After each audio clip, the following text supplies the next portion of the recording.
All right, Donald Trump's campaign has been criticized as one big reality show that's often an allusion to his run for 14 seasons as the star of NBC's The Apprentice. But this weekend, 6 former co-stars of that show held a news conference to denounce Trump as a candidate for president. They did that yesterday. It didn't take long for Trump to fire back. He released this statement saying, quote, "How quickly they forget. Nobody would know who they are if it weren't for me." 6 failing wannabes out of hundreds of contestants. So sad, he said. Well, joining me now are 2 of the former Apprentice stars.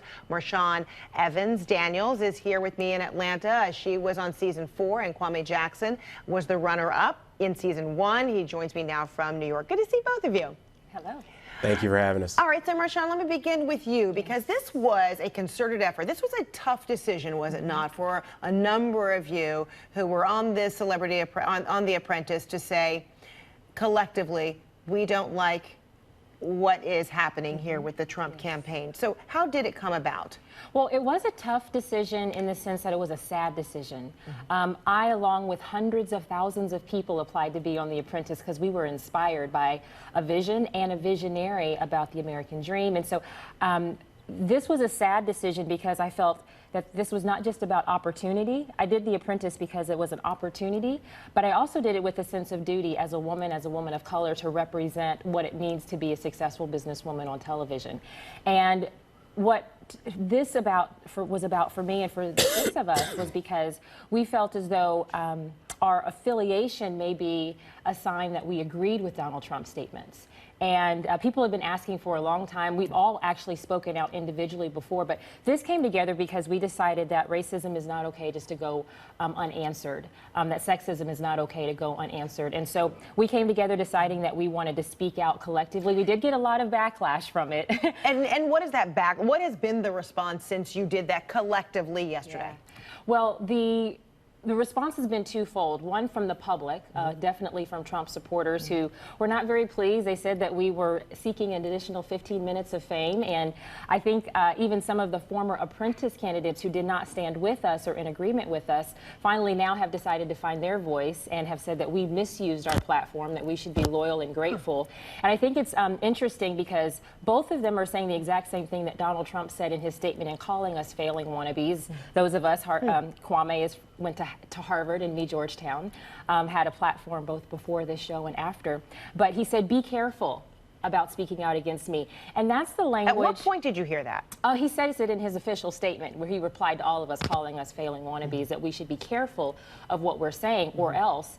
And I had someone on my Twitter feed yesterday who said I should be careful because we carry guns. And so you're getting personal threats as a result of. Absolutely. And I think that's where Donald Trump doesn't realize that his statements do matter, that people do listen to what he's saying. And those are the types of statements that when you tell people to be careful about their speech and you're running for president, those are the types of things that we see leaders who lead dictatorships say. Those are the types of things we see leaders who lead gangs and cults.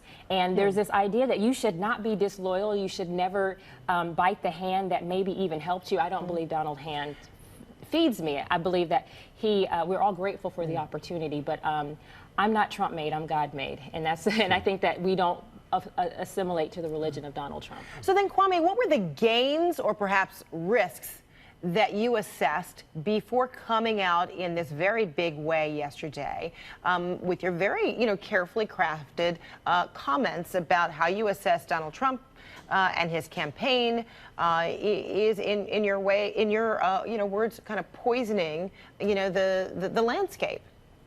Frederica, number one, thanks for the opportunity. And in terms of assessing those gains and risks, I've actually been a vocal critic of Donald Trump for well over 9 months. I was the first person to talk about him creating a toxic ecosystem, possibly lending credence to the next Dylan Roof or Tim McVeigh long before folks were talking about it currently, and inciting the system of violence. And so I've been out in front on this really since I started to recoil from Donald Trump, which I call the 08-09 timeframe when he led the birther movement. I really felt as though Mr. Trump had done something that I could not be part of any longer, that was an indictment of all minority professionals who had, sterling resumes, who were asked for their credentials, asked for their transcripts, and, to prove that they should be here. And what he did with President Obama really caused me to recoil way back then. And then we saw this drumbeat create, its own wave over time of violence, of bigotry, of xenophobia, of, anti-immigrant behavior. And I stood out in front very early on. Now, yesterday, we decided to come out en masse, as one, in unison, with one voice, but many of us have been speaking out for a very long time. And do you feel like it is potentially too late, given the gains he has made on the campaign trail, being out front? Collectively, have you felt that your message would be impactful? Are you concerned that it's too late in the game to stop the kind of support that you all want to end?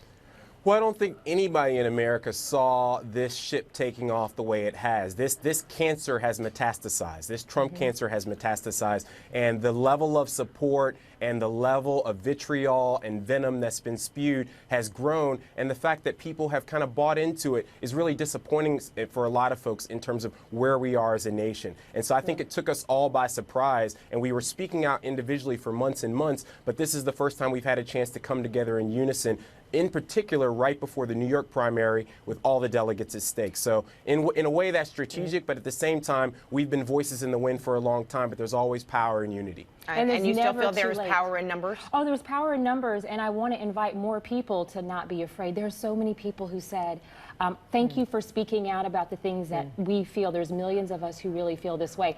And it's never too late to speak out for what is right. And we don't need to be afraid. We don't need to submit to this culture of violence. It's not too late until we have a new commander-in-chief. All right, we're going to leave it right there. Marshawn, Evans, Daniels, Kwame Jackson, thanks to both of you. Appreciate it. Thank you.